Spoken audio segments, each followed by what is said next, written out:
Bienvenidos. Hoy estamos con el presidente de los argentinos hasta el 10 de diciembre, Alberto Fernández, luego de 4 años de gestión que está dejando su cargo, en una de las transiciones que por el momento parece ser una de las más ordenadas de los últimos años. Y lo particular de esta transición que está transcurriendo es que no solamente cambia la figura del presidente, sino también cambia el modelo de país, luego de las elecciones más disruptivas de la historia de nuestro país. Alberto Fernández recibió el país con 50% de inflación, 36% de pobreza y la esperanza de un pueblo que venía desilusionado de la gestión que lo precedió. A 3 meses de asumir, el mundo enfrentó la pandemia del COVID-19. Cada país lo hizo a su manera y junto con esto había que renegociar una deuda bastante imposible de pagar en ese momento con el Fondo Monetario Internacional. Y cuando se estaba empezando a normalizar la vida en el mundo, Rusia decide invadir Ucrania y comienza una guerra en Europa que afecta a la economía mundial e impone un reordenamiento de la geopolítica. A ello se sumó la sequía más grande de los últimos 100 años que afectó el ingreso de divisa de la Argentina, alrededor de 24.000 millones de dólares son la diferencia que tiene este año respecto del año anterior. Lo cierto es que la inflación se triplicó, la pobreza aumentó, el salario de los argentinos no se recompuso y apenas está persiguiendo la inflación, quedando siempre atrás, y de aquellos que tienen la posibilidad de tener paritarias. Todos estos factores, sumados a los desacuerdos dentro de la coalición gobernante que afectan la gobernabilidad, generaron un descontento y un hartazgo de la sociedad que dieron un impulso meteórico a un desconocido de pelo revuelto, de motosierra en manos y de un discurso antipolítica y anticasta que invadió tanto las redes sociales primero como los medios tradicionales, con tanta repercusión que termina catapultándolo al sillón de Rivadavia con un modelo de país radicalmente contrapuesto al de los últimos 20 años. Esa quizás sea una de las últimas entrevistas que dé Alberto Fernández como presidente de la Nación, sin duda es la última con nosotros, y vamos a tratar de reflexionar con él sobre los últimos 4 años del país y el mundo, que abrieron las posibilidades de cambio radical que estamos viviendo como sociedad. Vamos a comenzar primero con el pasado y vamos a ir progresivamente llegando al presente y luego al futuro con los consejos que le dio a Milei y su perspectiva de cómo sigue la política. El reportaje comienza aquí. Vamos a comenzar, presidente, con el balance de sus casi 4 años de gestión. ¿Cuáles consideran que fueron sus mayores errores y con el diario del lunes, qué hubiera hecho distinto? Esa pregunta cada vez me la hacen me hace pensar mucho porque yo creo que debo haber cometido muchos errores, pero cometí errores honestamente, sin querer cometerlos. Yo nunca lo viví como un error hecho adrede. Yo nunca cometí un error a favor de alguien, para beneficiar a alguien o para perjudicar a alguien. Debo haber cometido muchos errores y la gente los conoce. Algunos dicen, algunos ven errores en donde yo no los veo. Por ejemplo, Vicentín.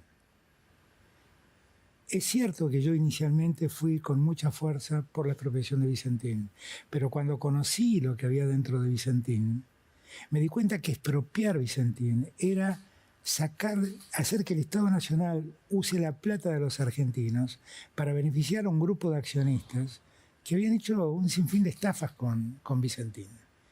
Y retrocedí. Muchos vieron en ese retroceso el avance y recule, creo que le habían dicho eso, el movimiento ¿Cómo? Avance y Recule. Creo que exactamente, el avance y recule. Muchos vieron en ese recule un acto de timorato. Yo lo sentí como un acto de responsabilidad social, de responsabilidad fiscal. Yo no podía permitirme que para preservar mi imagen y mi decisión usara la plata de los argentinos malamente. El tiempo me terminó dando la razón, porque finalmente nosotros terminamos discutiendo cómo ingresar a Vicentín, ahora por vía del Crown Down, y sin haber beneficiado a los accionistas, y sin haber usado mal la plata. Estoy diciendo que va a conseguir lo mismo, pero más barato, para ponerlo en Exactamente, exactamente. Cuando pienso en los errores que pude haber cometido, el primero que me viene a la cabeza es el brindis en Olivos, que fue un error, claramente no debió ocurrir. Ahora, muchos hicieron de eso la idea de que Olivos era un jolgorio. Y la verdad es que hablo con el corazón, muy sinceramente. Yo creo que ese día en Olivos deben haber entrado menos de 70, 80 personas y yo debo haber visto a todas. Porque Olivos se había convertido en la casa de gobierno y estábamos en pandemia, pero había que gobernar. Había que gobernar. Y muchas de las personas que participaron de ese brindis estuvieron trabajando durante ese día en Olivos. Pero no debió haber ocurrido ese brindis. Claramente no debió haber ocurrido. Y cuando ocurrió ese hecho, significaba un delito que podía ser castigado hasta con 2 años de prisión. A los 2 años prescribía. Yo no hice nada para que prescriba. Al contrario, asumí mi responsabilidad, me presenté ante la justicia, el fiscal reclamó que repare el daño, dijo que el daño eran 3 millones de pesos, saqué un crédito en el banco privado del que siempre fui cliente, pagué la reparación, no usé mi poder, ni sé quién era el fiscal, ni sé quién era el juez, me hice cargo del error que había cometido y me pesa porque me equivoqué. Lo que me dolió mucho es todo lo que se escribió y se dijo a partir de allí, porque todo lo que se escribió y se dijo a partir de allí fueron un sinfín de mentiras. Esa idea de la vida de jolgorio en Olivos, eso nunca existió. Nunca existió. Nunca. Creo que debo ser de los presidentes que han tenido una vida más tranquila y pasiva en Olivos. Como admirador de Alfonsín, obviamente debo recordar aquella frase, lo que no quise, lo que no pude, lo que no supe. ¿Cómo le respondería usted mismo? ¿Qué debería haber hecho que no quiso? ¿Qué debería haber hecho que no pudo? Yo no hice nada que no quisiera hacer. No me arrepiento de... No, lo que hice lo hice todo con absoluta convicción. ¿Qué no pudo? Que no pude terminar con la maldita grieta que divide a los argentinos. No pude, porque la grieta es permanentemente alentada por sectores de la política argentina y ahora es más profunda que nunca. Y yo lo siento mucho porque ningún país puede crecer tirando cada uno para un lado distinto. Es muy difícil lograr eso. ¿Y qué no supo? Le hubiera gustado saber y no supo. ¿Qué no supe? No sé, me es difícil decir que no supe. Bueno, a ver, se lo pongo de otra manera. Con el diario del lunes, obviamente en retrospectiva, muchas decisiones que uno tomó, cualquier persona en la vida cotidiana, sí, claro, de una manera, sabiendo las consecuencias, la hubiera tomado de otra. Hoy, con el diario del lunes, como se dice habitualmente, ¿qué hubiera hecho diferente? No, yo no hubiera hecho nada diferente porque todo lo que hice lo hice a mucha conciencia y lo hice muy convencido y lo hice con absoluta certeza de que estaba en el camino correcto. Con lo cual, no tengo de qué arrepentirme. Ahora, ¿qué hubiera querido? Y bueno, hubiera querido que no nos pasen todas las cosas que nos pasaron. Hubiera querido que la pandemia no hubiera existido. Hubiera querido nunca tener que verme en la obligación de negociar 100.000 millones de dólares de deuda con acreedores privados y 45.000 millones de dólares con el Fondo Monetario Internacional.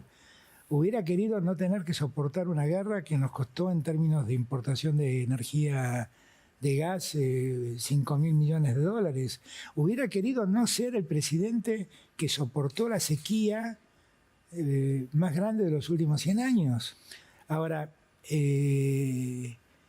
frente a cada problema que tuve, le puse el pecho y yo creo que los resultados, bueno, no son tan negativos. No tienen lo negativo que muchos quieren mostrar. No tienen lo negativo. ¿Qué no supe? No sé qué es lo que no supe. Lo que sí puedo garantizar es que yo viví estos 4 años poniendo toda mi fuerza, dejando mi salud. Me voy con menos bienes que cuando entré porque tuve que recurrir inclusive a usar ahorros personales. Me voy con la tranquilidad de que mi gobierno fue el gobierno que más obra pública hizo en Argentina y no tiene una sola denuncia de corrupción. Ahora, por ejemplo, cuando usted plantea la guerra, la pandemia, la guerra en Ucrania, la peor sequía de la historia, se debe haber preguntado frente a cada una de estas situaciones qué hubieran hecho otros presidentes que lo precedieron. En algún momento, hoy, nuevamente con la retrospectiva que da el tiempo pasado, ¿siente que algún otro lo hubiera hecho mejor frente a los mismos acontecimientos? No, no soy tan soberbio para decir que fue el que mejor lo hizo, pero sí puedo contarles que quien me presidió en el cargo me recomendó que siga, cuando arrancó la pandemia, que siga la lógica de la inmunidad de rebaño. Dejar que se contagien y se mueran todos los que se tengan que morir, porque era inevitable, pero que no pare la economía. Y mi respuesta fue, mirá, yo a la economía la puedo recuperar, aunque pierda hoy, pero lo que no puedo recuperar son vidas. Y la verdad es que cuando miro la pandemia tiene dos números y solo uno quedó en la memoria colectiva. El primer número es que en la pandemia, la Argentina en la pandemia se contagiaron 11 millones de personas. Murieron 130.000. Quiere decir que 10.870.000 personas se curaron en la Argentina por la salud pública.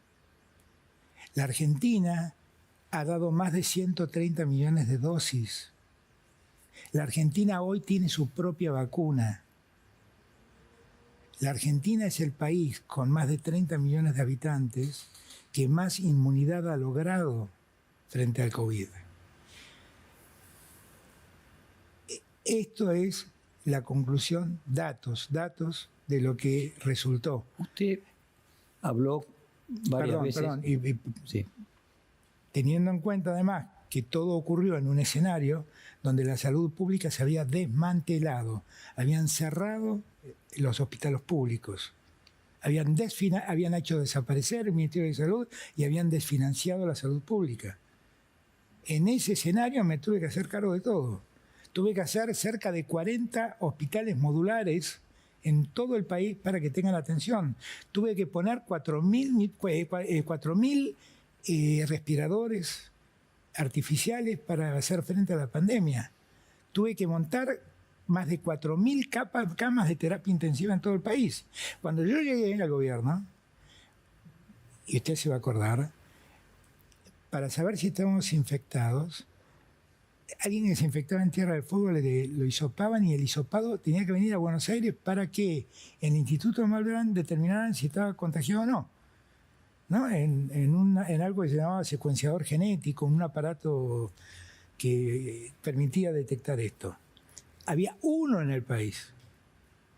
Yo me ocupé de que hoy exista uno en cada provincia. Pero eso fue todo lo que pasó. ¿Quién podría haberlo hecho mejor? Y no lo sé.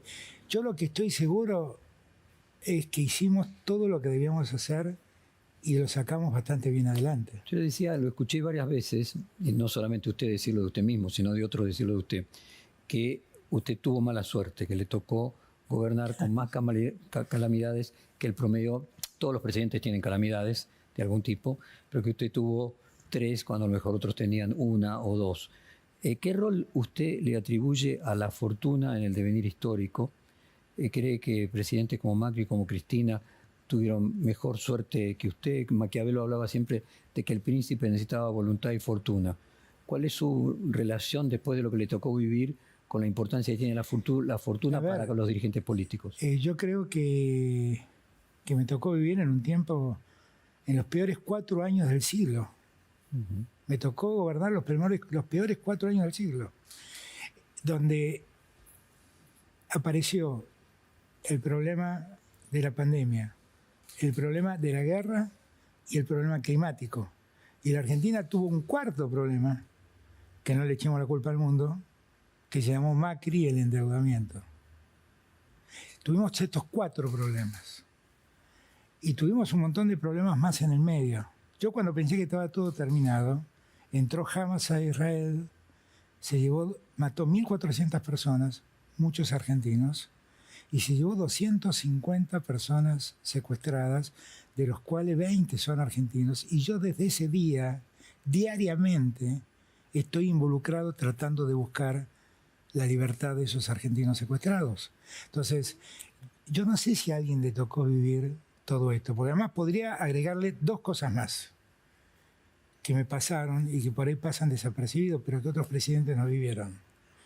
En medio de la pandemia se murió Maradona. Usted dirá, ¿y eso es importante? La Argentina fue conmocionante la muerte de Maradona por el amor que sentimos por Maradona.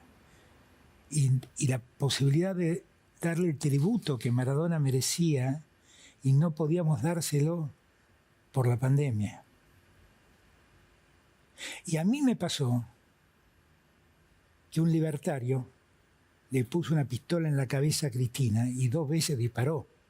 Y gracias a Dios no salió ese disparo. Pero también me pasó a mí. Tuve también momentos felices. Recuerdo con mucha felicidad cuando alrededor del 20 de diciembre llegó el primer avión con las vacunas. Y tuve la tranquilidad de que Argentina era el único país del hemisferio sur que empezaba a vacunar al mismo tiempo que el hemisferio norte. Tuve una enorme felicidad. Tuve una enorme felicidad también. Varias felicidades que me dio el fútbol. Mientras yo fui presidente, volvimos a ser campeones de América, volvimos a ganar la finalísima, ganamos la Copa del Mundo y le rompimos el invicto a Brasil en el Maracaná en eliminatorias. Digo, son momentos de mucha alegría para mí fue ver la celebración popular al regreso del equipo campeón del mundo de la Argentina. Ese fue un grato momento. Ahora usted marca obviamente un momento que es conmocionante, va a ser recordado en 100 años, que tiene que ver con la pandemia. Por ejemplo, ¿siente de que por presión de los sindicatos no pudo abrir los colegios antes de lo que a usted le hubiera gustado? Los colegios no se abrían antes de lo que yo hubiera querido porque la recomendación de la Organización Mundial de la Salud era que no lo hiciéramos. A ver, yo no soy un médico, soy un abogado. Hice poco de infectología y yo me traté de asesorar por los mejores. Y estoy seguro que me asesoraron los mejores. Y ese grupo de infectólogos que me ayudó en aquel momento, de por vida los recordaré con gratitud. Y la Argentina debería recordarlos con gratitud. Lo que pasa es que hubo un momento donde la pandemia se convirtió en una disputa política. Si uno revisa, empezaron a discutir si los barbijos tenían sentido o no. Si la vacuna era una vacuna comunista o era una vacuna capitalista. Si no le comprábamos la vacuna a los Estados Unidos, era porque queríamos hacer un acuerdo con el comunismo Por ejemplo, chino y comprar ruso. la vacuna Pfizer antes. ¿Por qué no lo compramos? Claro, porque las condiciones que Pfizer ponía en el contrato eran absolutamente inadmisibles. Y cuando Pfizer cambió las condiciones, las compramos. Y tan poco problema teníamos en comprar la vacuna Pfizer, que ¿cuál es la vacuna que más se dio en la Argentina? Pfizer. Entonces, mi problema no era comprar la vacuna Pfizer. Mi problema era, porque hay que tener en cuenta algo. Pero países vecinos, antes que Argentina lo compraran. Yo no voy a emitir juicios sobre cosas que firmaron gobiernos de la región. Lo que sí sé es lo que firmamos nosotros. Había en ese momento un problema y era que todas las vacunas eran vacunas que les faltaba una fase en lo que es la producción integral de una vacuna en términos técnicos. Son 4 fases y las vacunas se aprobaban provisoriamente con 3 fases. Entonces todos los laboratorios querían cuidarse porque si algo fallaba, que no fueran contra los laboratorios. Y yo eso lo entendía. Y como me pedían cuestiones excepcionales, le pedí al Congreso autorización para hacerlo. Y el Congreso me autorizó para hacerlo, para aceptar que firme esos contratos. Que tuvieran inmunidad. Exactamente. Ahora, la inmunidad que pedía Pfizer era insólita, era inadmisible, era una concesión de soberanía. Y eso yo no lo quise aceptar. Y cuando Pfizer lo aceptó, firmamos el contrato. ¿Usted cree que quedó marcado por la pandemia? Como el presidente de la pandemia. Y voy a ser el presidente de la pandemia. Se lo dije un negativamente. día a los gobernadores en aquel momento. Todos nosotros vamos a pasar a la historia por haber sido los que gobernamos en la pandemia. Fue un momento muy choqueante, Jorge, no fue un momento cualquiera.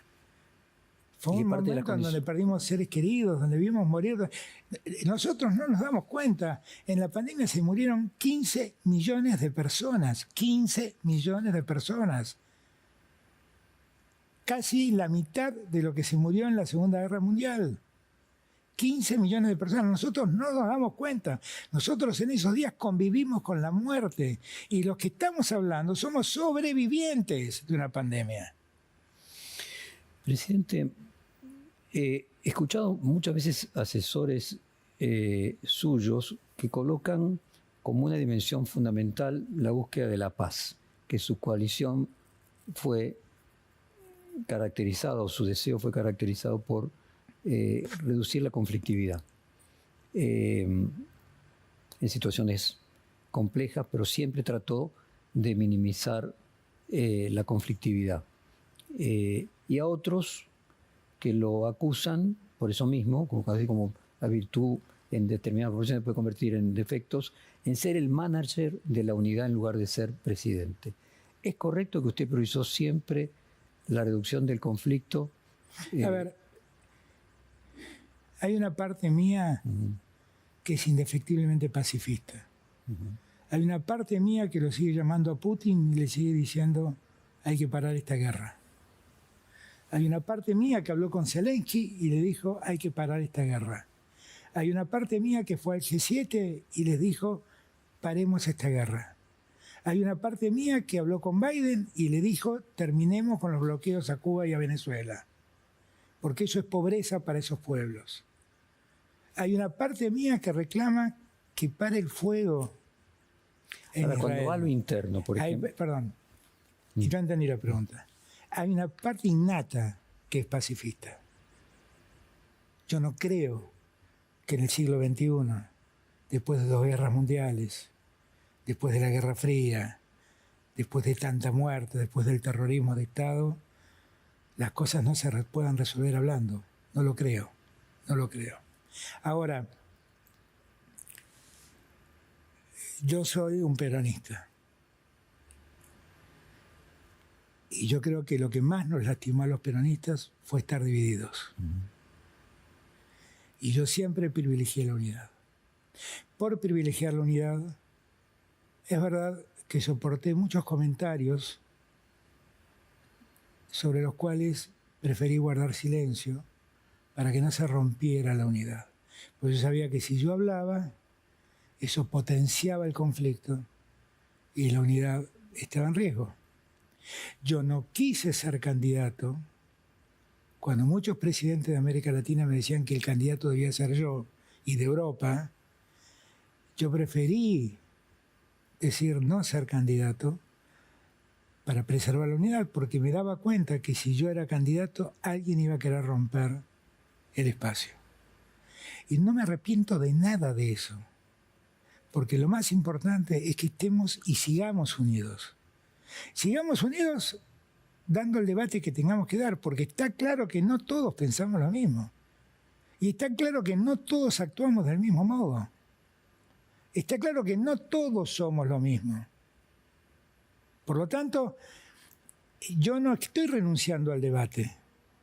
Yo estoy proponiendo un debate profundo que moderniza el peronismo, que lo mantenga unido y que permite abrir un nuevo ciclo.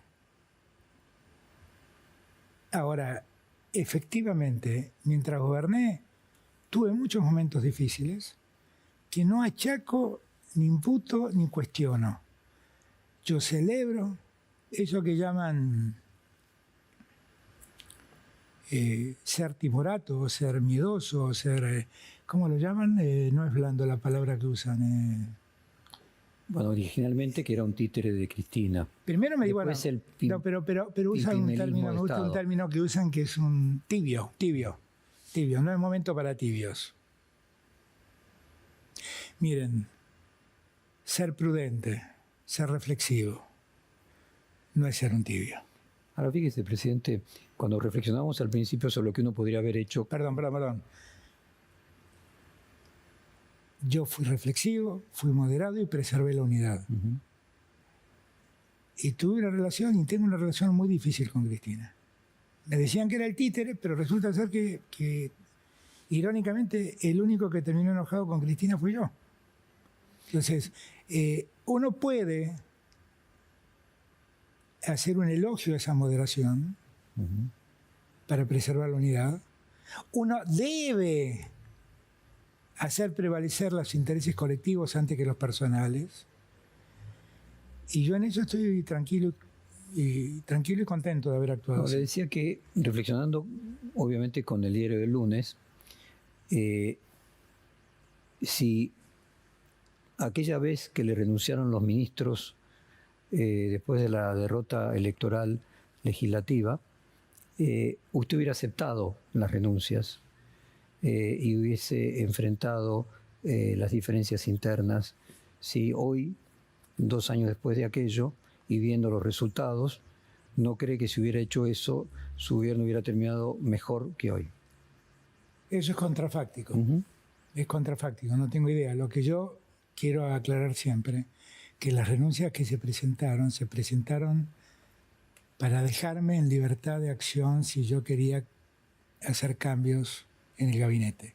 No fueron renuncias indeclinables, no fueron renuncias agresivas, no fueron renuncias cuestionadoras al gobierno, y lo que yo sentí, y tengo la certeza, que si aceptaba una renuncia que venía en esos términos, lo que iba a ocurrir era que iban a quebrar el frente.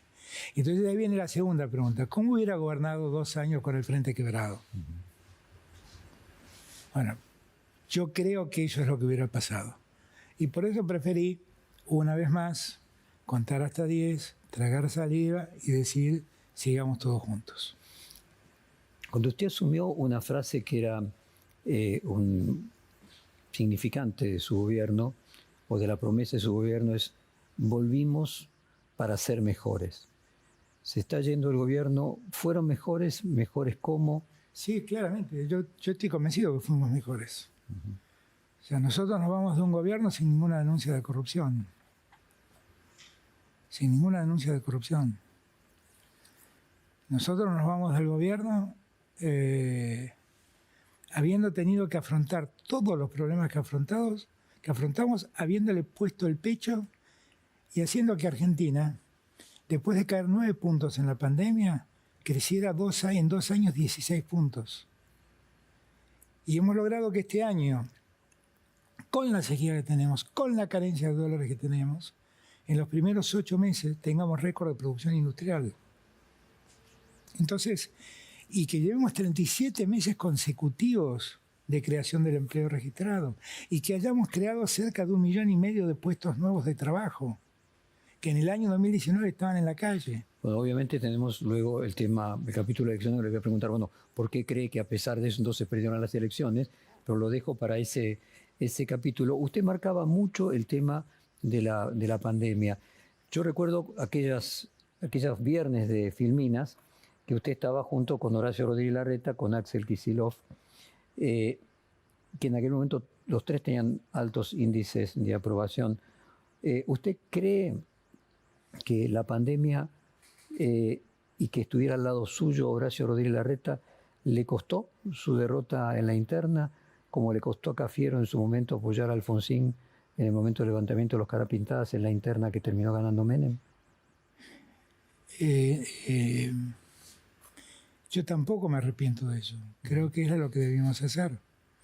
Yo creo que Horacio Rodríguez Larreta sufrió una muy fuerte presión interna para que no se muestre cerca mío. Yo nunca lo elegí Horacio Rodríguez Larreta al lado mío. Yo creo que él soportó una muy fuerte presión interna y que además eso ocurrió en el momento en que la pandemia se politizaba. Acuérdense, ¿no?, de los que salían a la calle y hablaban de la infectadura, que nosotros éramos una infectadura, que las vacunas tenían un chip para poder seguir sus vidas, que era un negocio entre comunistas argentinos, chinos y rusos. todas esas cosas que se dijeron hicieron que la pandemia se convirtiera en una batalla, en un campo de debate, en un teatro de operaciones. Con Rodríguez Larreta, inclusive, se generó un campo propio de batalla, que fue los colegios. Pero después.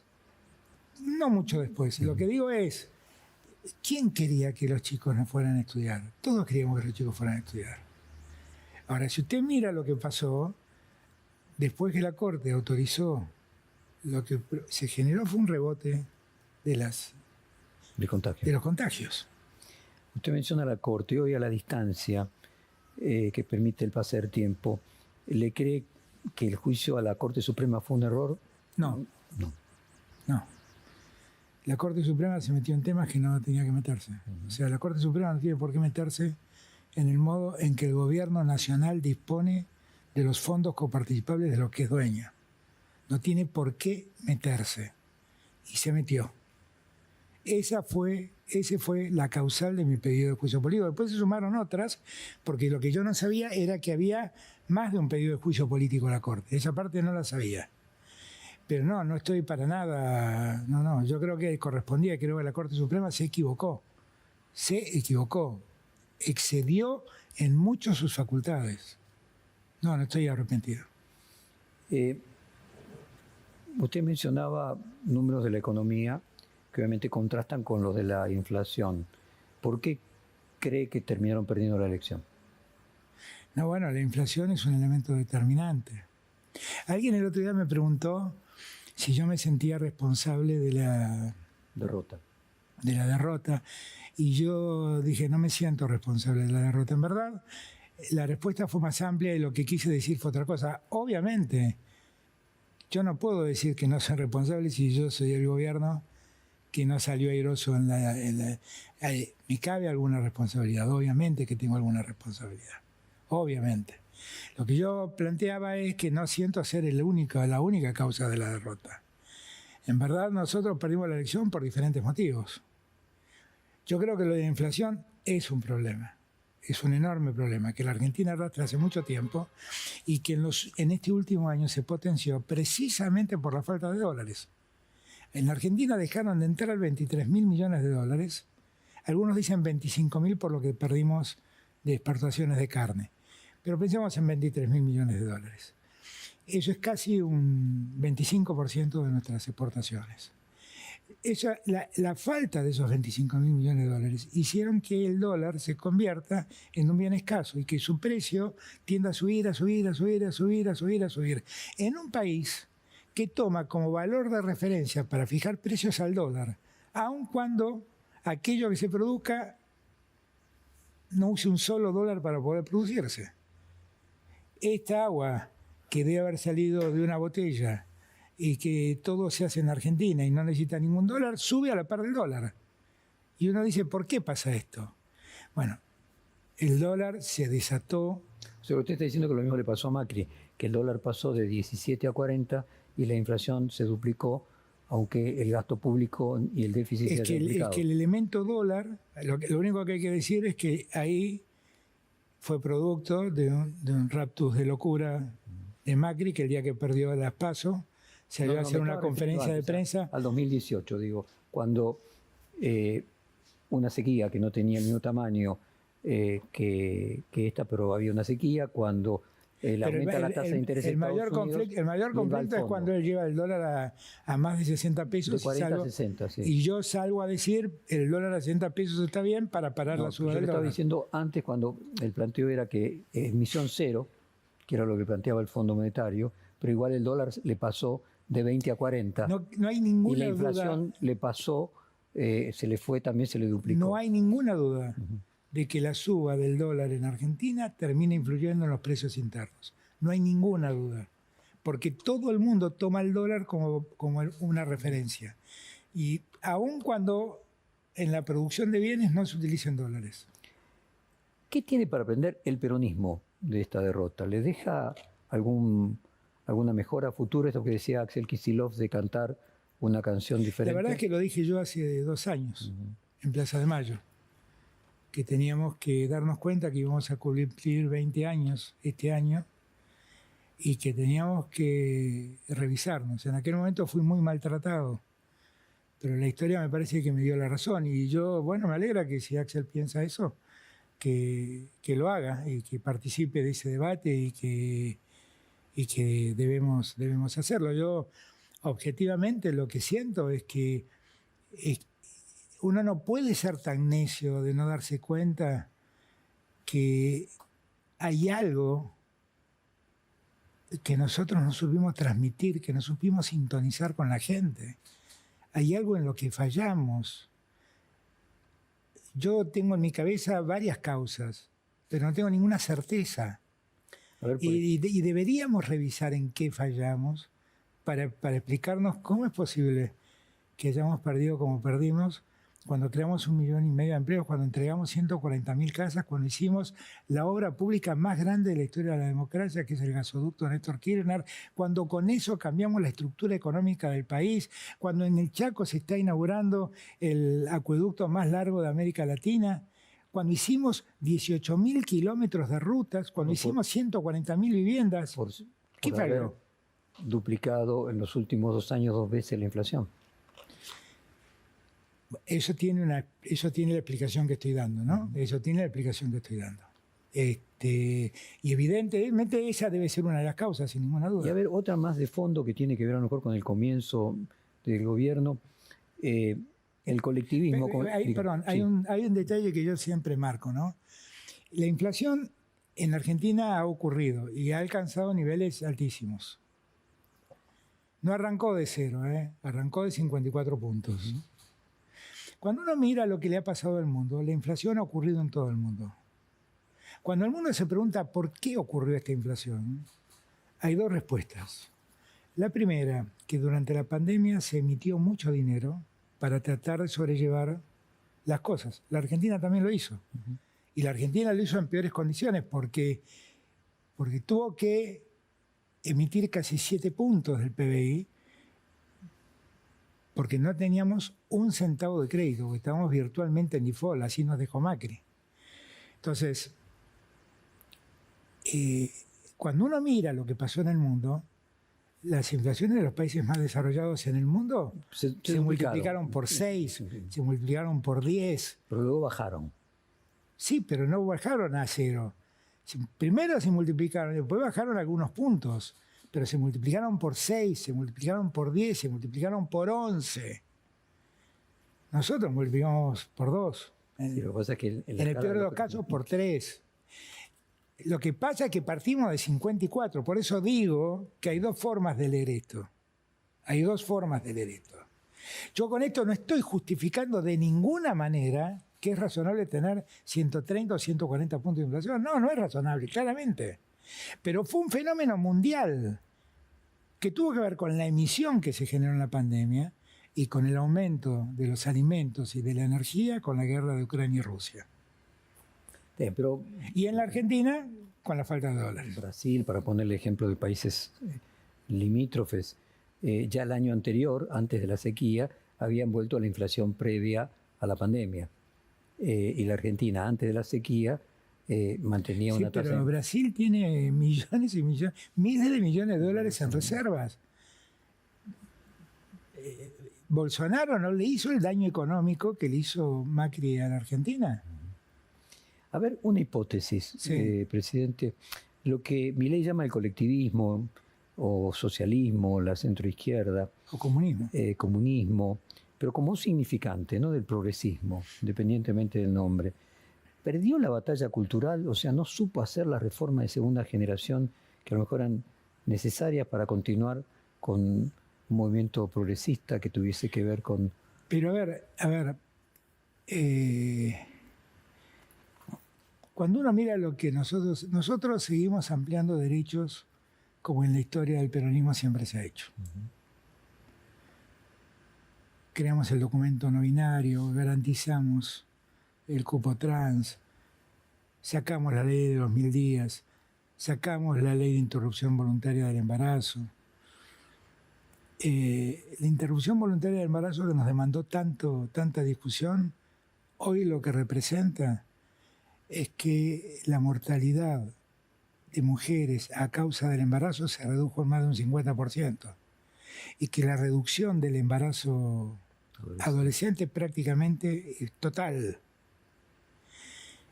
Ese debate nadie lo está dando. A ver, Sigo. Nosotros seguimos trabajando por la memoria colectiva. Nosotros logramos lo que todos pensaban que nunca íbamos a lograr. Gran mérito de Marcela Lozardo. Nosotros logramos que UNESCO reconozca Patrimonio de la Memoria a la ESMA. Cuando la vicepresidenta electa decía que ahí había que abrir un colegio y olvidarse de lo que había pasado. Ahora eso no va a poder ocurrir. Nosotros garantizamos todos los derechos de los trabajadores. No cerramos una paritaria. Ahora, permítame sobre ese punto, presidente. Cuando uno habla con los economistas en general y fundamentalmente los de la oposición a su gobierno, lo que marcan es cierto que se llevan muchos trimestres acumulados de crecimiento del empleo registrado, en mayor medida no el empleo privado, pero sí el autoempleado registrado, también... El empleo registrado es el empleo que está en relación de dependencia. Sí. Si uno toma el monotributista, ahí sube 1.300.000 personas. Ahora, el planteo es, bueno, pero tenemos la mitad de los trabajadores que no están registrados. Sí, claro. Entonces, las paritarias, todos estos números están midiendo a un porcentaje que no es el mayoritario del total de la gente Es que yo lo que creo es que hay que revisar algunas cosas en Argentina. A eso me refería. Entonces, en las reformas a las que yo le mencionaba, ¿no cree que hubiera sido necesario reformas en el mercado laboral para permitir que esa gente que no está registrada pudiera pasar a estar registrada? Mire, nosotros, ahí tiene un caso de lo que quisimos y no pudimos. Ahí viene. Volvemos a la primera pregunta. Algo que quise y que no pude. Nosotros quisimos que los que tenían planes sociales volvieran al trabajo. Entonces hicimos un programa que decía, miren, vuelvan a trabajar. Y al empleador le decía, tómelo, que yo le voy a seguir pagando el plan y usted páguele la diferencia. Y al cabo de un año, usted lo emplea. Fracasamos. Y lo intentamos 1 y 1000 veces. Y no salió. Ahora, cuando usted me pregunta, ¿y por qué no salió? Yo creo que hay un problema en la lógica de los planes. Los planes en la Argentina se dan sine die, es decir, se dan eternamente. Y entonces, el que tiene un plan no tiene miedo a perder el plan, lo que tiene miedo es a perder un trabajo estable. Entonces, eso termina favoreciendo la economía informal, o el empleo informal, o el empleo negro, como usted lo llama. Eso es algo que debemos abordar en Argentina, una solución. Nosotros intentamos esta que estoy diciendo, y no funcionó. A que me refería, ¿no? Presidente, hacemos un corte para una tanda comercial y volvemos en algunos minutos.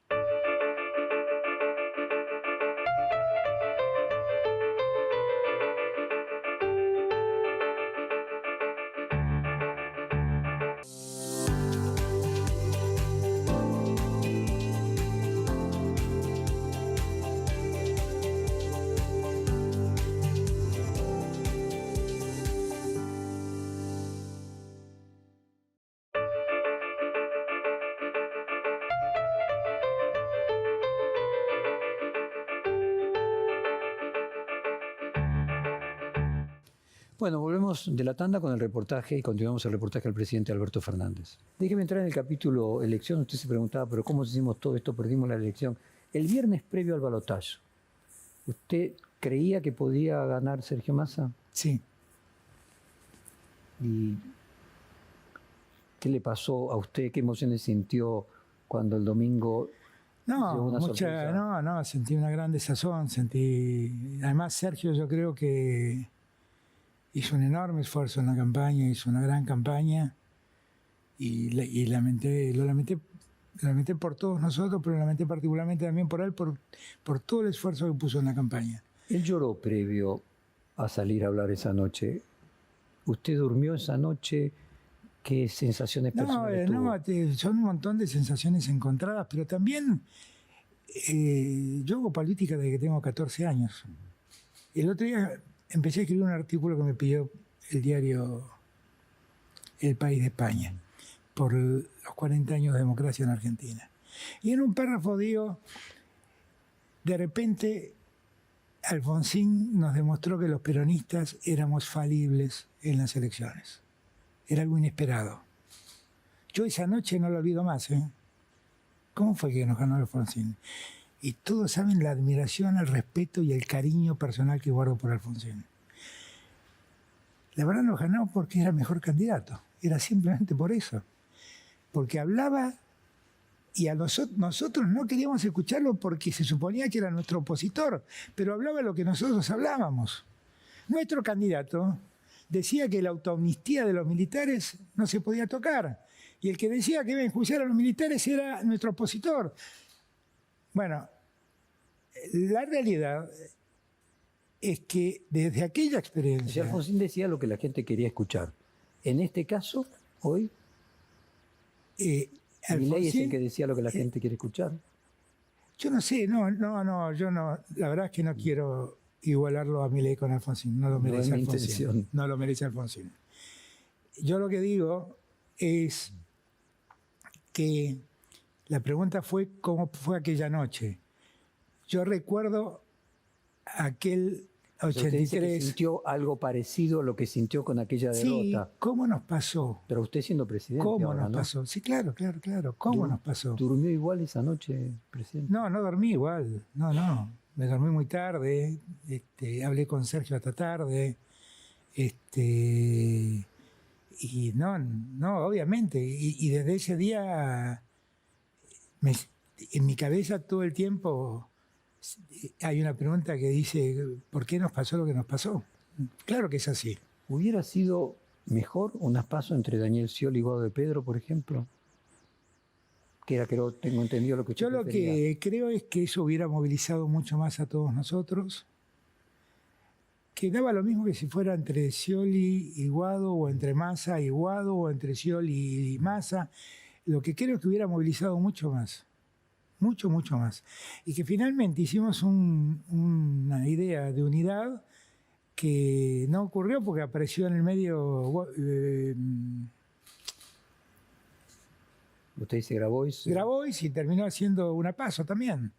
Entonces, ¿Podía ser buen candidato el ministro de Economía que por la razón que fuera le tocara administrar el 130% de inflación? ¿No había a priori un problema intrínseco de que era un riesgo, pero fue un muy buen candidato.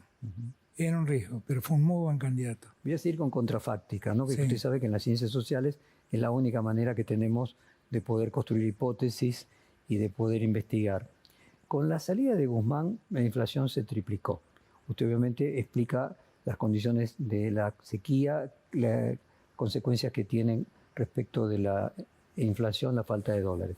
De cualquier forma, en retrospectivo, hubiera sido mejor que continuara Guzmán hasta el final del mandato y que Sergio Massa pudiera haber sido candidato sin tener que ser ministro de Economía. Economía. Eso no tengo respuesta porque la decisión de irse fue de Guzmán, no fue una decisión mía. Fue una decisión de Guzmán. Yo tengo mucho respeto por Martín Guzmán, quiero aclararlo, y hablo con él, y también tengo mucho respeto por el trabajo que hizo Sergio, que fue enorme, porque todos hablamos, pero los dólares que faltaban los buscaba Sergio. Bien, pero antes de que faltaran los dólares y que tuviera la sequía, hubo un julio, agosto, septiembre. ¿Se acuerda que el propio Ferraresi decía que Sergio nos salvó del helicóptero? Y no fue lo que dijo Ferraresi. Ferraresi parafraseó lo que decía la oposición. La oposición decía que tal cosa y Sergio evitó esto. Pero de cualquier forma usted sabe que el solo mencionarlo implica de alguna manera ponerlo en presencia de que podía haber que ocurrir. Pero es que Sergio fue muy importante, yo no lo voy a negar su mérito. No se hubiera ido Guzmán. Y no sé. No hubiera existido ese julio, agosto en que la inflación pega un no lo sé. Antes de la sequía estoy hablando. Es que no lo sé. Yo lo que creo es que la salida de Martín intranquilizó mucho a los mercados, que los mercados cuando se intranquilizan aumentan precios para prevenirse, esto que llaman la inflación autoconstruida, los economistas. ¿Por qué se fue Martín Guzmán? ¿Tiene que ver con el fuego amigo, esta interna que mencionábamos Yo antes? entiendo que se fue porque entendió que no podía seguir soportando los embates que desde adentro le venían. Por ejemplo, el tema de las tarifas, que a Massa se le permitió. Eso más o menos porque yo ya le había dado ya el ok de que avancemos con el tema de las tarifas. En la campaña, exclusivamente en la campaña, ¿cree que se cometieron errores? Por ejemplo, hay quienes dicen que el cierre de Massa en el Carlos Pellegrini con estudiantes de clase media alta no era un clásico cierre peronista. ¿Usted siente que en la campaña, ahora no me refiero al candidato, en la campaña se cometió algún error, ya no en el gobierno, sino en la campaña? No, pero es que a mí no me gusta juzgar esas cosas porque son antipáticas, porque uno se pone en un lugar de fiscal que no quiero ser y no... Todos pusimos todo en la campaña, hicimos lo mejor posible. Sergio se puso al hombro de la campaña. No sé cuál es no sé quién puede ver negativo que Sergio hable en el Pellegrini. Yo en mi campaña fui al Buenos Aires con Pepe Mujica, hicimos un acto en el Buenos Aires y después fui al Pellegrini también. Pero veo que también le dicen que usted no era peronista, que era socialdemócrata y que no tenía el look del peronismo. Sino pero eso a mí no me preocupa, esas son discusiones vetustas que tiene el peronismo. A ver, yo quiero llevarlo a si existía alguna posibilidad de triunfo y quiero recordar que en la última entrevista de radio, promediando el mes de agosto, usted me habló del teorema de Rajoy, el que cuando la sociedad española votó por Rajoy por cansancio del ajuste de Zapatero, y la excusa era que cualquier cosa era mejor que esto. O sea, no había forma de ganar, o sea, con 130%. Habría que preguntarse si el teorema de Rajoy es aplicable al presente y se debería llamar el teorema de Milei. Y si es aplicable, es muy posible pensarlo, que mucha gente cansada de la presencia política y sostenida de una fuerza política durante 20 años en el centro de la escena, afectada definitivamente por la inflación. No me gusta que me hablen de ajuste, porque nosotros no ajustamos nada, porque si hubiéramos ajustado no tendríamos ni la economía ni la actividad industrial creciendo prácticamente en todos los rubros, no tendríamos récord de producción de autos, no tendríamos 10 trimestres consecutivos de aumento del consumo, no tendríamos los récords de turismo que hemos tenido. No, yo lo que creo es que efectivamente la inflación afecta a mucha gente y que la afecta mucho porque afecta el bolsillo de la gente. Y que eso sí puede haber pesado, pero decir... Por ejemplo, yo con toda franqueza, si uno analiza las cosas así, uno debería preguntarse el spot de cierre de Milei, donde se desdice absolutamente de todo lo que dijo. Bueno, con esa lógica yo me pregunto, ¿cómo la gente lo votó? En el último spot dice... Voy a seguir cuidando la salud pública, voy a seguir cuidando la educación pública, no voy a cerrar el CONICET, no voy a cerrar las empresas. Todo lo que había dicho en el último spot lo desdice. Bueno, uno podría decir, ¿y por qué votaron esto? Bueno, porque evidentemente... Cosa es mejor, seguimos con el teorema de Rajoy, cualquier cosa es mejor que por eso, tal vez por eso, exactamente, tal vez por eso, pero lo que quiero decir es que es muy difícil decir, yo sería muy ingrato con Sergio, de decir, no, Sergio perdió porque hizo un acto que no debía hacer. No, eso no lo haría, no lo creo y no lo pienso. Se reconfigura el mapa político a partir de aquí. Vamos a hablar del panperonismo, pero primero me gustaría, supongo que le va a ser más fácil hablar de Juntos por el Cambio. ¿Usted cree que Juntos por el Cambio, en esta reconfiguración del mapa político, tiene riesgos de dividirse y de dar por concluido, como algunos integrantes de Juntos por el Cambio dicen, la unión que tienen? Siempre evito hablar de otras fuerzas porque, como soy un tipo de la democracia, que cada uno se pare donde se tenga que parar. Yo lo que sí veo es lo mismo que Pedro Sánchez marcaba el otro día en el acto de Asunción ante las Cortes, ante el Congreso español. Yo lo que noto es que la derecha democrática de repente por desesperación, por impotencia, terminó abrazando a la derecha no democrática, que es esa derecha que reivindica el terrorismo de Estado, que es esa derecha homofóbica, que es esa derecha que dice que las mujeres están en iguales condiciones que los hombres cuando todos sabemos que no lo están, que es esa derecha que desprecia la educación pública y dice que es una escuela de adoctrinamiento, y se abrazó a eso, y eso me preocupa. Y en todo caso, como hombre de la democracia, a muchos de ellos les diría, piensen 2 veces, que esa derecha no democrática no los arrastre hacia ese lugar. Vuelvan al lugar de la derecha o del centro democrático, porque también ahí no todo es derecha. El radicalismo no era un partido de derecha, Alfonsín hizo un partido de centro-izquierda con el radicalismo. Es cierto, De la Rúa era más conservador, pero era alguien que paraba al radicalismo más en el centro que en la extrema derecha. Así como muchos analistas consideraron una jugada maestra de Cristina haberlo nombrado a usted candidato a presidente, colocándose ella como vicepresidente, siendo usted quien más la había, o más ostensiblemente la había criticado su gobierno. ¿Cree que también Macri hizo una jugada de ajedrez similar al finalmente apoyar a Milei? Es difícil analizar eso, porque Cristina y yo, más allá de todas las críticas, tenemos una suerte de común denominador sobre lo que creemos que debe ser la política. ¿Lo tendrá Macri y Milei? ¿Lo tendrá Macri con Milei? Bueno, si Macri es un extremista libertario, para mí es una sorpresa.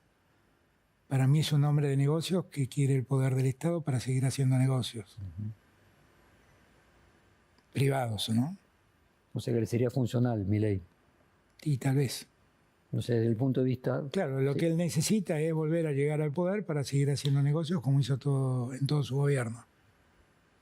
Bueno, permítame, entrando despacito en su propia coalición, de aquellos 3 integrantes de las Filminas de los viernes, el único que fue reelecto fue Axel Kicillof.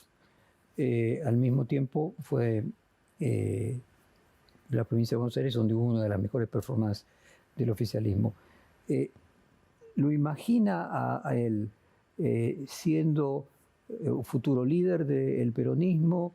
Y imagina un riesgo distinto de tener que gobernar la principal provincia de Buenos Aires con un presidente de otro signo bien distinto a haberlo gobernado con usted, que le daba los recursos necesarios para hacer un buen gobierno? A ver, Axel tuvo de mi gobierno todos los recursos que la provincia necesitó para poder ser gobernada y para que pueda crecer y para poder contener los problemas de desempleo y de pobreza que existen en la provincia. Tuvo absolutamente, no tengo ninguna duda en afirmar que fue el gobierno que más ayudó a la provincia de Buenos Aires. Eso no le quita méritos a Axel, porque él supo administrarlos, ¿no? Pero hubo muchos otros gobernadores que no contaron con ese apoyo. Esa es la realidad. Yo creo que Axel es una referencia del presente, no del futuro. Ha ganado la provincia de Buenos Aires. Hay que ver qué quiere representar él de aquí en más. Ahora, a mí una de las cosas que más tranquilo me dejan es que en el peronismo hay muchos dirigentes que tienen un enorme futuro. Yo lo he corroborado, ¿eh? Yo lo he corroborado. Por ejemplo, Gabriel Catopodis. Es un dirigente excepcional, un militante único, un funcionario único, que ha manejado millones y millones de obra pública y nunca ha perdido su criterio social, el principio de decencia, los principios de austeridad republicana. Jorge Ferraresi, el intendente de Avellaneda, lo fue mi ministro, como lo es Santiago Maggiotti, otro. Axel. Capitanich perdió. Es uno de los hombres más preparados en la Argentina. Y yo quisiera que no deje la política. Y yo lo que. Y podría seguir dando nombres, ¿eh? ¿Y Sergio Massa usted lo considera dentro del peronismo o el Frente Renovador es No, un Sergio mundo aparte? Massa, no tengo ninguna duda que es peronista. Lo que ocurre es que él, en la coyuntura, creó su propio partido. Pero uno debería considerarlo en eso que usted llama panperonismo. Debería considerarlo allí adentro. Y además me parece que es un hombre joven que tiene oportunidades por delante. Él ha sido un gran presidente de la Cámara de Diputados, antes fue un gran funcionario en el ANSES, lo vi yo. Ha sido un ministro que en momentos muy difíciles siempre sacaba un as de la manga para ¿Usted sortear cree problemas. que esto que él dijo se acabó, una etapa en mi vida, la vida política, Una etapa de su vida se ha acabado. Fue candidato y pero se fue. que va a continuar siendo... Bueno, yo lo aliento a que él continúe porque tiene mucho para dar. Hay dos elecciones y cierta sabiduría de la sociedad que conjuntamente con que gana un primer presidente libertario de la historia de la humanidad, lo que parece bastante excéntrico para la sociedad. Por el otro lado, a nivel del Congreso, diputados y senadores nacionales, en realidad el oficialismo suyo le fue mucho mejor que a la oposición, porque aumentaron la cantidad de senadores, perdieron mucho menos diputados y el verdadero perdedor legislativo fue Juntos por el Cambio. Sí, sí, bueno, fue una elección rara, ¿no? Y eso también demuestra cómo vota la gente, ¿no? Una de las cosas que yo siempre digo, cuando uno dice, bueno, pero fulano le pasa sus votos a Mengano.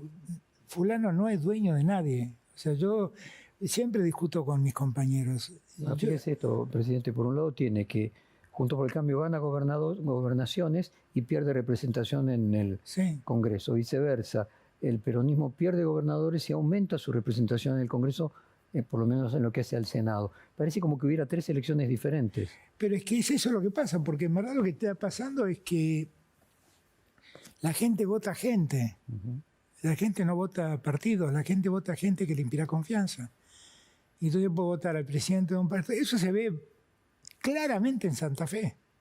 Claramente en Santa Fe. En Santa Fe las boletas son distintas. Hay una boleta común para gobernador donde están todos los gobernadores. Usted tiene que marcar el gobernador que le gusta. Hay una boleta donde están todos los diputados y usted marca el que le gusta. Hay una boleta donde están todos los senadores, usted marca. Hay una boleta donde están los intendentes, usted marca el que le gusta. Cuando termina, ganaron 4 fuerzas tal vez. Cada una en su rubro, porque claramente la gente cada vez más vota aquello con lo que se identifica. Usted dijo que nunca le pasó por la cabeza renunciar en estos 4 años. ¿Alguna vez pensó que podría haber sido un error haber aceptado la propuesta de Cristina Kirchner para encabezar la fórmula presidencial con ella de vicepresidente? Yo hubiera querido que todo fuera de otra manera, pero fue así. Yo hago política desde que tengo 14 años. En política uno no elige ni el escenario ni con quién compite. Ni con quién se alía también. Es lo que le toca y es lo que hay. Y en ese momento había un peronismo muy dividido que yo, mucho antes de ver a Cristina, empecé a trabajar para unificarlo. Y a todos les decía, hay que unirse con Cristina también, cuando yo estaba distanciado de Cristina. Porque Cristina representa, o sea, negar que Cristina representa a parte del peronismo es una necedad. Negar que Cristina es parte de la historia es una necedad. Uno podrá decir, tiene más o menos fortaleza que antes. Es un tema en debate, eso y cada uno saca sus conclusiones. Pero decir Cristina no existe es una necedad. Era una necedad entonces, es una necedad ahora. Yo sigo creyendo que nosotros tenemos que ser capaces de mantener esa unidad, de estar más unidos que nunca en esta situación. Porque ahora tenemos que enfrentar un gobierno que va contra todas nuestras lógicas. Tenemos que estar muy unidos, muy unidos. Y combatir esas lógicas usando los resortes de la democracia, no otros, usando los resortes de la democracia. Presidente, cuando mencionábamos las calamidades, algunos de su propio partido consideran la cuarta plaga o la quinta plaga, como usted lo quiera llamar, el factor Cristina, el elemento de incertidumbre política que generaba, además de la pandemia, de la guerra y la sequía. ¿Qué incidencia tuvo ese factor Cristina en aquellas cosas que no haya podido salir mejor de su gobierno? En algunas cosas usted mismo las marcó, ¿no? En eso que hizo que algunos vieran en mí actitudes débiles, blandas, timoratas, tibias, porque de un lado había alguien que exhibía una carta muy dura y del otro lado había alguien que no contestaba y seguía adelante. Bueno, yo no quiero ahora abrir un debate de esa naturaleza. Yo creo que eso es un debate que debemos darnos y revisar internamente. Y tampoco quiero cargar culpas sobre nadie. Yo la tranquilidad que tengo es que puse todo de mí, puse todo mi empeño, puse toda mi fuerza, que tuve un equipo de ministros y de colaboradoras que trabajaron a la par mío, inclusive aquellos que podrían estar entre la fuerza que me complicaba. Yo sería un ingrato si decir que el PAMI estuvo bien, si yo dijera que el PAMI no estuvo bien manejado o que el ANSES no estuvo bien manejado, sería un ingrato, o que Aerolíneas Argentinas no estuvo bien manejado, sería un ingrato. Y no me gusta ser un ingrato. Entonces, yo creo que allí la pregunta es muy válida y que debemos hacer una reflexión, pero que tenemos tiempo para hacerla y que debemos hacerla internamente. ¿Y qué sintió al escuchar a la vicepresidenta tras la votación en primera vuelta decir, cuando se le debe votar, este no fue mi gobierno? Bueno, no la entendí porque después actúa como si fuera su gobierno, pero al margen de eso, ella dijo, yo no me siento parte del gobierno porque no he sido escuchada. Y eso no me parece que no es correcto lo que dice. Porque ella siempre fue escuchada en privado, fue escuchada en tweets, en conferencias que ella llama clases magistrales, en cartas públicas abiertas. Lo que sí es cierto es que no siempre compartí esas ideas. Entonces, si me quiere acusar de ser desobediente, lo puedo entender. Si me quiere acusar de no haberlo oído, no. Eso no. ¿Cuánto hace que no habla con ella? Hace mucho. La vicepresidente saliente se reunió con la vicepresidenta entrante, con Victoria Villarroel. No hubo imágenes, no hubo fotos de ellas. Al revés, usted se juntó con Javier Milei y sí la hubo. ¿Dice algo eso? No conozco la razón por la cual no hubo fotos. Capaz que no hubo fotos porque no quiso quien fue a visitar a Cristina, no lo sé. Yo lo que creo es que yo hubiera querido otro resultado y tengo muy en claro que el día que lo recibí a Milei estaba recibiendo a alguien que representa mucho de lo que yo no quiero en política. Y sin embargo, lo recibí porque fue la decisión de la gente, fue la decisión del pueblo. Y para mí, ante eso, no hay nada más que hablar.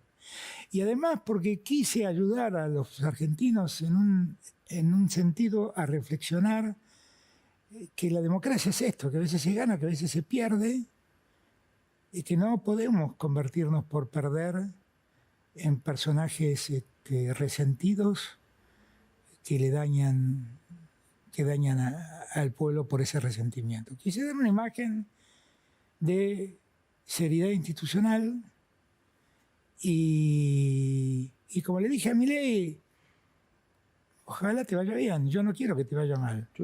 Ahora tenemos el capítulo de Milei. Me gustaría primero agotar el capítulo del futuro del peronismo, del rearmado. Usted mencionaba recién que algunos podrán discutir si Cristina Kirchner tiene más o menos incidencia en la política, pero sigue siendo una persona muy, muy importante. El kirchnerismo, con este resultado electoral, ¿entra en un ocaso? Algunos dicen se terminó el kirchnerismo. A mí el concepto de kirchnerismo me complica la vida porque... Es polisémico, ¿de qué estamos hablando? Es polisémico. ¿Qué estamos diciendo? Claro, claro, es que a mí me complica, porque yo soy kirchner, yo fundé el kirchnerismo. Yo no sé, quiero ponerlo cristinismo. Por eso, yo lo que creo es que el kirchnerismo también tiene como vertientes. Bueno, Ahora, lo que a mí me parece es que el debate que el peronismo debe darse no pasa por el kirchnerismo. Mire, el otro día escuchaba en televisión a un...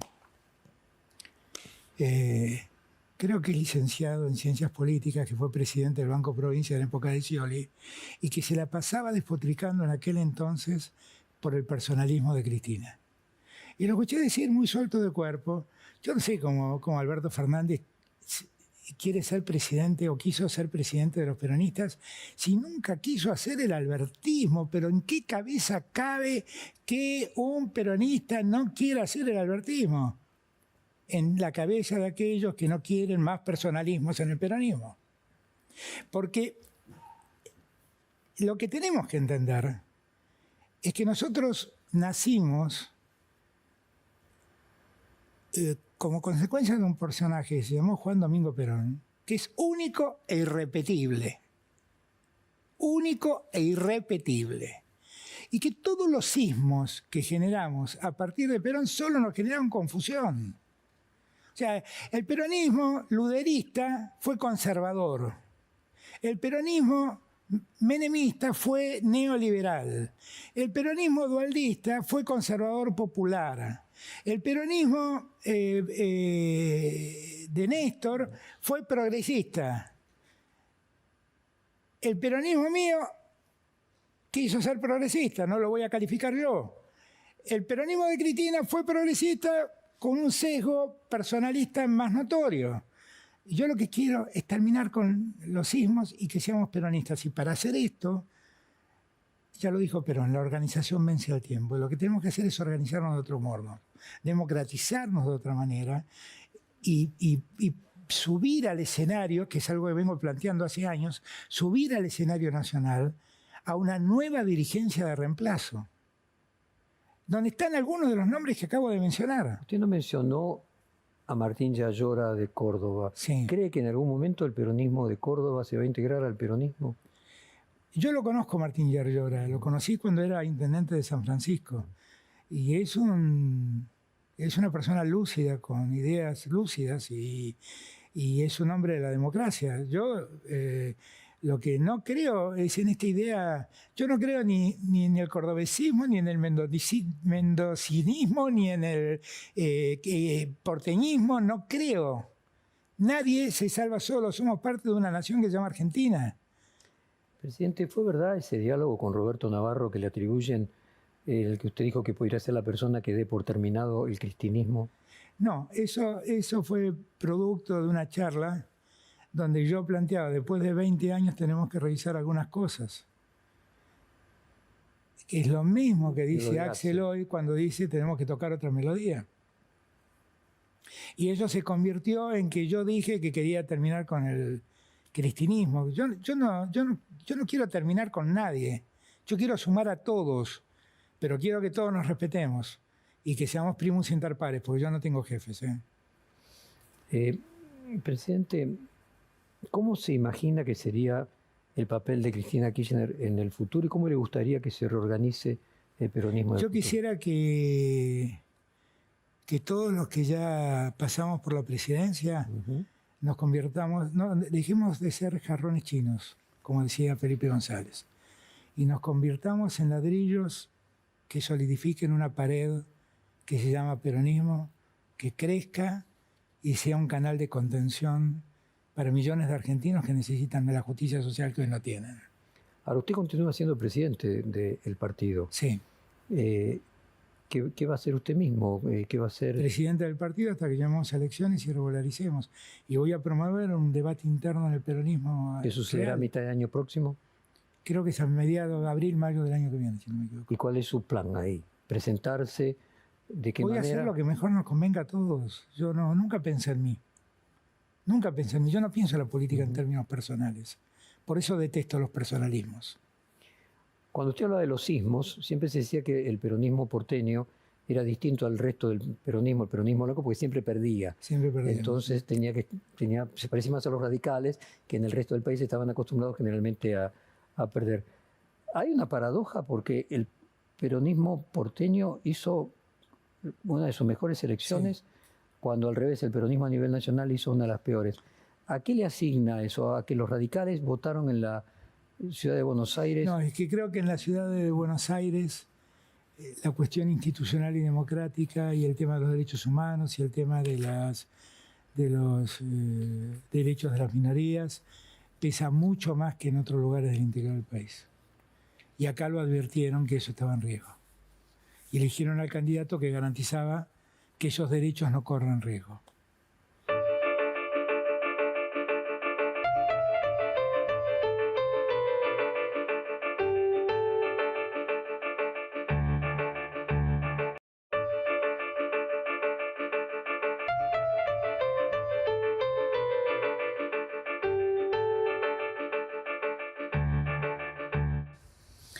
Déjeme entrar en el capítulo de Milei.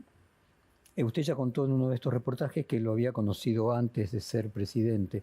Me gustaría refrescar, antes de entrar a preguntarle cómo fue la reunión que tuvo con él hace unos días, a lo largo del tiempo, ¿cuándo lo conoció? Si se volvió a ver en alguna vez más, además de la primera vez que lo conoció, antes de esta reunión que tuvieron hace unos días. Lo conocí en un programa de Mauro Viale, donde yo estaba terminando el reportaje y Mauro Viale me dice, ahora vamos a hablar con Javier Milei, ¿lo conoces?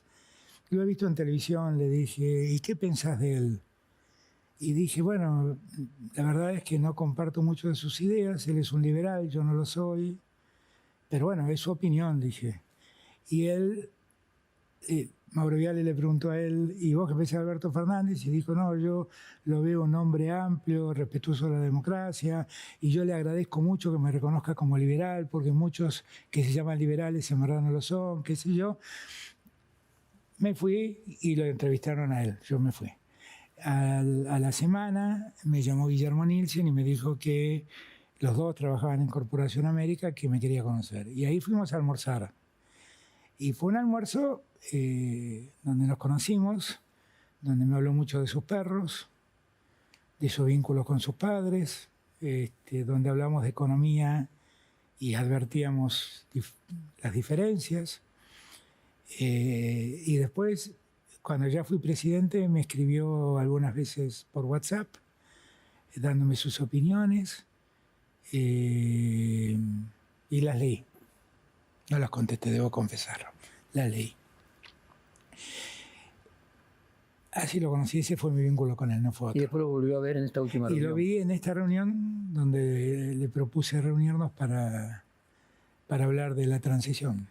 Entro al revés, usted mencionó el tema de los perros. ¿Es correcto que en la reunión esta que tuvieron en Olivos, no sé si la palabra correcta, se emocionó, se puso a llorar al ver a... Él me pidió conocer a Dylan, se lo traje y fue muy afectuoso, me sale la palabra muy amoroso con Dylan, pero no tengo nada que decir al respecto, ¿no? Entremos en el tema. En todo caso, agradecerle que lo quiera Dylan. Digo, más allá del juicio de valor sobre la conveniencia de las ideas económicas de Milei, ¿usted considera que el plan económico de Milei es practicable, teniendo en cuenta su falta de mayorías en el Congreso y la resiliencia que podría haber de los afectados en protestas callejeras, por ejemplo? Yo la impresión que tengo es que tiene un común denominador con el menemismo. Eso es lo que siento. Menem lo que entendió en su momento era que para resolver el problema inflacionario había que lograr reducir el déficit fiscal al máximo, que el déficit se lograba con ajuste y que cuando con el ajuste no alcanzaba, se lograba rematando las joyas de la abuela, decíamos en aquel entonces. Las privatizaciones. No, las privatizaciones. ¿Y que él es exactamente igual? La misma lógica, es exactamente la misma lógica. Lo que me impresiona es que aquella política, que además contó con la convertibilidad, que en su nueva versión se llama dolarización, que la misma lógica pretende repetirse, porque esa lógica destruyó la economía argentina, destruyó la industria nacional, dejó 18 puntos de desempleo. La verdad es que no dejó un buen resultado. Fíjese, usted me contesta casualmente sobre lo que yo le pedí, más allá del juicio de valor de conveniencia. Usted me habla de la consecuencia. La posibilidad de tenía hacerlo. las dos cámaras a favor, Claro. Senado y diputado, tenía 80% de los gobernadores. Estaba la época de Margaret Thatcher, la caída del muro de Berlín, Ronald Reagan. Hoy es una situación totalmente distinta. Yo eso en la charla que tuvimos, les señalé que todas esas decisiones reclaman participación del Congreso y que presentía que iba a generar un debate muy arduo, muy duro, muy difícil y que él debía medir políticamente todo eso. Eso respecto del Congreso. Ahora, respecto de la protesta social, ¿teme que haya una conflictividad social muy alta en las calles? Yo quisiera que no. Yo traté durante todos estos años de evitarla. Yo viví 4 años donde me auguraron cada año saqueos y nunca ocurrieron. Pero entre otros motivos no ocurrió porque la inversión social se multiplicó por 3 en mi gobierno. Por 3. Si uno mira del 2000 al 2019, se gastaba 0,4% y yo gasté el 1,1% en inversión social. Y contuve a los necesitados. Los contuve con el IFE y los contuve de 1000 maneras. Lo que pasa es que acá se están tocando temas muy sensibles. O sea, yo no sé qué va a pasar entre los argentinos cuando alguien diga voy a privatizar YPF. Porque YPF en su historia registra 3 momentos de quebranto. Con Suárez Mason en la dictadura, con Repsol privatizada y con Macri gobernando. Después, siempre ganó plata. Aún hoy gana plata. A pesar de la enorme deuda que dejó Macri en YPF y que nosotros tuvimos que renegociar y reestructurar. Y hoy YPF tiene récord de producción de gas y de petróleo. Entonces, cuando diga voy a vender esta joya de la abuela, y yo no sé cómo vamos a sentir los argentinos. Usted le dijo que su plan es reducir el déficit fiscal reduciendo el gasto y al mismo tiempo eliminarlo con la privatización. No podía reducir con el gasto con privatizaciones. ¿Considera, no digo probable, pero posible que Javier Milei pudiera no terminar su mandato? No, ni lo pienso. Yo creo que debe terminar su mandato. Yo no quiero más interrupciones democráticas ni más crisis institucionales en Argentina. Ahora, si el plan es inaplicable. Bueno, entrará en razones y tratará de hacer otra cosa. Eso es lo que confío. En eso confío. Porque, ¿sabe qué? Si nosotros nos ponemos... Milei ni entró al gobierno. Y si ya nos ponemos a prever el día que se va, estamos en un problema. ¿Cómo cree que evolucionaría la relación entre Milei y Macri? Y no lo sé.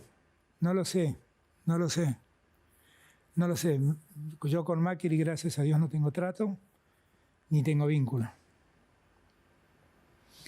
Que más allá de que Cristina Kirchner era integrada a la fórmula, era vicepresidente y lo sigue siendo, ¿puede haber algún tipo de comparación entre la relación de Milei con Macri y la suya con Cristina Kirchner, en lo que hace por lo menos a un expresidente con un presidente de la misma coalición? Es que no lo sé. Yo no sé qué compromisos asumió Milei, si es que los asumió con Macri, no sé. Francamente no lo sé. ¿Qué consejo le daría usted a Milei respecto a esto? Que esté lo más lejos posible de Macri. ¿Cuál cree que es la intención de Macri? Seguir haciendo negocios. Fue por eso que quiso ser presidente. Para hacer negocios con los parques eólicos, para hacer negocios con los peajes, para hacer negocios con el correo. Para eso quiso ser presidente. Espiaba a los propios para ver si, tratando de controlar, si tenían negocios que no le habían declarado los propios. ¿Cómo imagina el futuro de Macri? Yo no le auguro ni le deseo el mal a nadie. Lo que quisiera es que entienda que es un tiempo cumplido para la Argentina el de él. ¿El triunfo de Milei lo encuentra él como artífice o como coartífice? Yo siento más que lo encuentra como un oportunista. Un oportunista que se para al lado de aquellos que le vencimos. Mejor dicho, se para al lado de aquel que venció al que los vencimos a él. Creo que es un acto de oportunismo. Pues es una cuestión personal también, algo de... Bueno, es como dice Serrat, entre esos tipos y yo hay algo personal. Déjeme ir al tema de política internacional ahora. No sé, en la conversación que tuvo con Milei, ¿qué consejo dio respecto del BRIC, respecto de la relación con China, respecto de la relación con Brasil, o romper el Mercosur? La verdad es que le dediqué bastante tiempo y tengo que decir que lo encontré atento, no sé si receptivo, pero atento a lo que le decía. Y yo no quiero ser injusto, yo tuve una reunión correcta con Milei, respetuosa, a pesar de que no pensemos igual. Ahora, lo que yo traté de transmitirle fue mi experiencia. ¿Él la puede tomar o la puede tomar? No sé, pero lo que yo veo que pasa en el mundo es que la geopolítica ha cambiado diametralmente y que no admitir y no advertir esto es un error garrafal. Nosotros lo que tenemos es, estamos atravesando el fin de la hegemonía norteamericana. Una Europa en profunda crisis que empezó con el Brexit y que se profundizó con la guerra de Rusia y Ucrania. Y la aparición de dos potencias comerciales que son China e India, que se unen en un espacio que se llama BRICS, que inicialmente forman 4 países, Brasil, Rusia, India, China y Sudáfrica, y donde suman otros 5, entre ellos Argentina. Ahora, ser parte de los BRICS es ser parte del 44% de la población mundial y ser parte del 36% del PBI global. Los BRICS hoy son más importantes y más representativos que el G7. Presidente, ¿y qué porcentaje de las exportaciones argentinas? Bueno, es el segundo país exportador. El primero es Brasil, el segundo es... O sea, podría decir, no simplemente el 36% del Producto Bruto Mundial, sino no, a lo claro. mejor No, el y para muchas provincias, las, para San Juan, para Santa Fe, es el primer exportador, sin duda, es China. No solo el primero, sino digo que la suma de los países del BRIC representen más de 2/3 del total. Pero absolutamente, de las exportaciones absolutamente. Por eso, y mi observación, en verdad, tendía a hacerle entender que su mirada era una mirada que no existe más Occidente y el comunismo.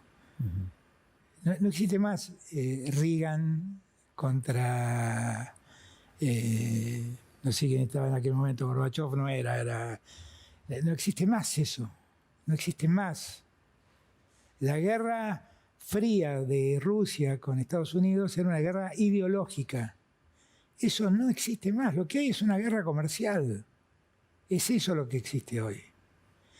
Y es un profundo desconocimiento. O sea, yo estuve en la última reunión de los países que somos miembros del acuerdo de la Franja de la Ruta y de la Seda,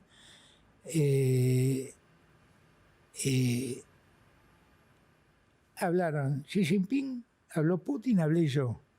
Xi Jinping y Putin plantearon 2 cosas.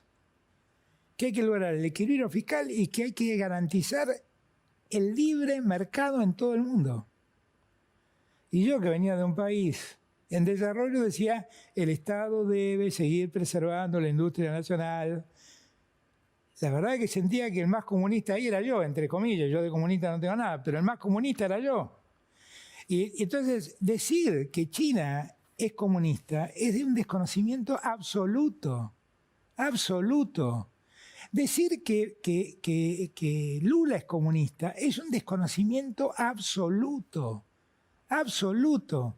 Son líderes, en todo caso, altamente pragmáticos todos, altamente pragmáticos, que se paran frente al mundo defendiendo los intereses de sus respectivos países, que es lo que hicimos nosotros. Yo pude hablar con Biden las veces que tuve que hablar y estuve en el Salón Naval con Biden, pero también pude estar en el Kremlin con Putin y pude estar en los salones de gobierno de Xi Jinping. Y no por eso me hice pro-chino, pro-ruso o pro-americano. Dentro de la menor hegemonía norteamericana, trascendió que recientemente Milei habló con Donald Trump y siempre lo elogia, dado que el actual gobierno, dada la preferencia de Milei por el Partido Republicano y que el actual gobierno de Biden es del Partido Demócrata, ¿cree que eso puede generar también cierta tensión, incluso con los Estados Unidos? Yo debo confesar que algún comentario que él me hizo demostró como cierta prudencia en la materia y cierto cuidado. O sea, Trump es mucho más representativo, representa mucho más en el mundo que en los propios Estados Unidos. O sea, Trump para la Unión Europea ha sido un hecho trágico. Y lo mismo para China, y lo mismo para Rusia, y lo mismo para Latinoamérica. Ha sido un hecho trágico. O sea, ese Milei que usted encontró finalmente no es el mismo. Me refiero a no el que conoció en el almuerzo ni en el programa de televisión. De la reunión que usted tuvo, se encontró con una persona moderada, razonable, que no tiene tanto que ver con lo que aparece en público. No me animaría a afirmar semejante cosa. Lo que creo es que no ha tenido la vehemencia con que planteaba en la campaña las cosas que decía. Con las mismas ideas, pero con diferente énfasis. Con menor énfasis, sí, con menor énfasis. Respecto del Mercosur, sí.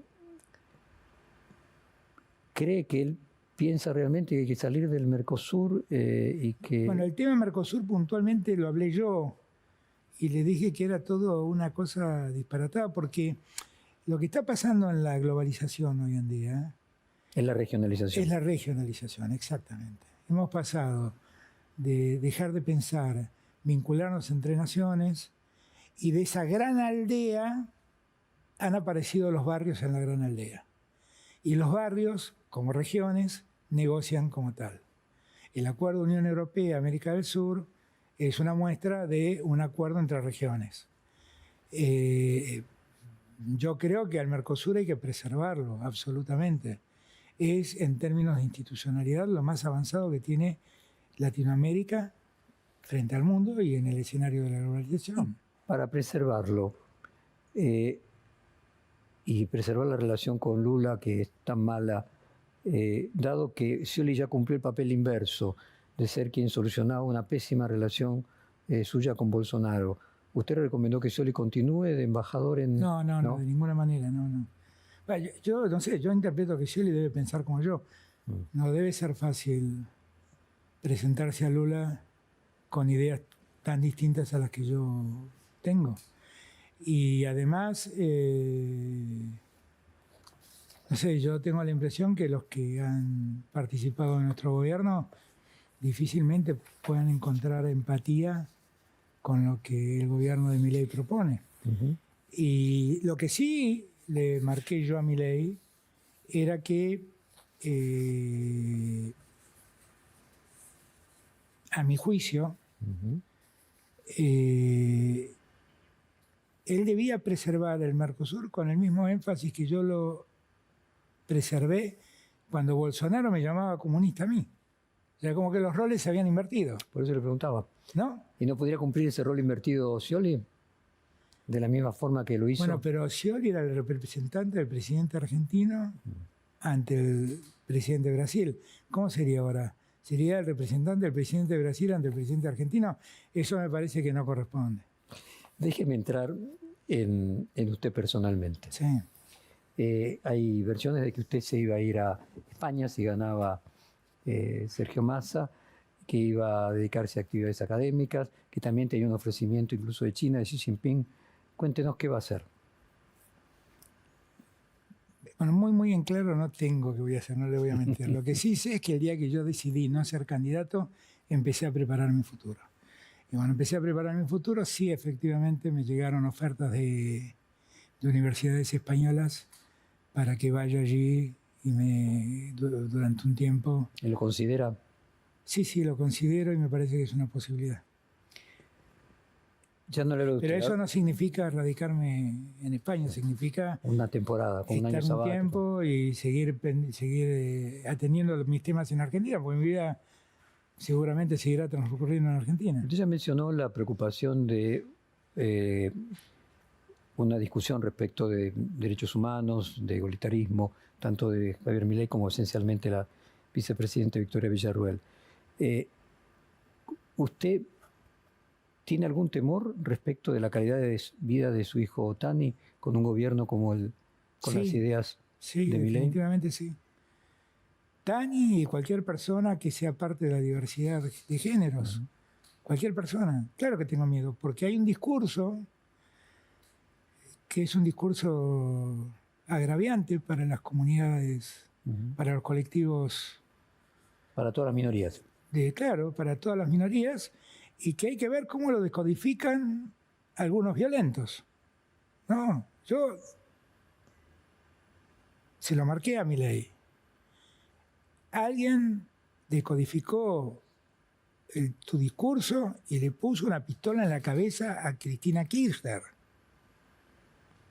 ¿Y cómo reaccionó? Y alguien no, él dijo ser ajeno a eso y yo creo que es ajeno a eso, pero... No, pero usted le está diciendo no es que él lo haya hecho a propósito, no, sino claro, que con lo que él hacía... No, yo le llamé la atención, me escuchó y le conté particularmente la condición de mi hijo y la preocupación que tengo por esos discursos homofóbicos.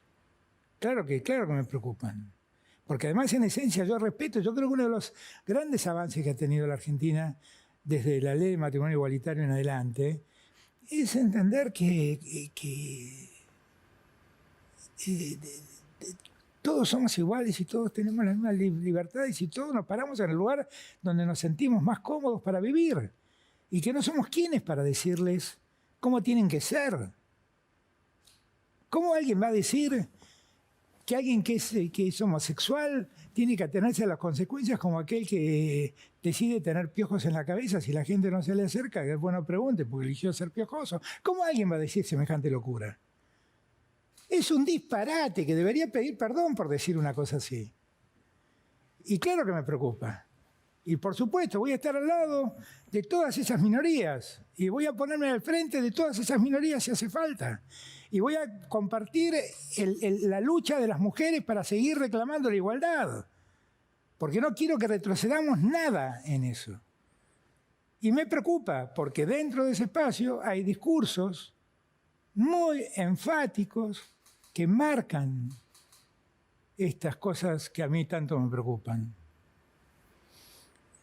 Presidente, usted al principio de este reportaje, que ya está llegando al final, me quedan dos preguntas más personales. Mencionaba, entre lo que no debió haber sucedido, los errores, aquella foto del cumpleaños de su mujer en Olivos. ¿Tuvo consecuencias personales en la relación? ¿Hay versiones de que usted estaría pasando por una separación de su esposa? No, eso no ha pasado y eso no pasa. Lo que sí es verdad es que sí tuvo consecuencias, porque el nivel de agresión que hubo contra Fabiola ha sido inmenso. Y los medios dijeron además, cuando yo traté de explicar lo que había pasado, que yo le había echado la culpa a Fabiola de lo que había pasado. La última culpable, Fabiola no tiene nada que ver, la responsabilidad es 100% mía. Y lo padecimos porque hay que entender que las familias de los que hacemos políticos, así como amenazan a la familia de Massa, nuestras familias viven permanentemente amenazadas en las redes sociales o amenazadas por email o amenazadas por WhatsApp, permanentemente. Mientras yo fui presidente 2 o 3 veces, mientras viajaba en helicóptero de Casa Rosada a Olivos, me apareció una mira telescópica adentro del helicóptero. ¿Cómo es eso? Con un rayo láser. una mirilla, alguien que estaba con algún arma enfocándome con el láser al helicóptero. No creo que haya pretendido tirar el helicóptero. No sé. Lo que sí quería era que yo reciba el mensaje de que había una mira telescópica apuntando al helicóptero.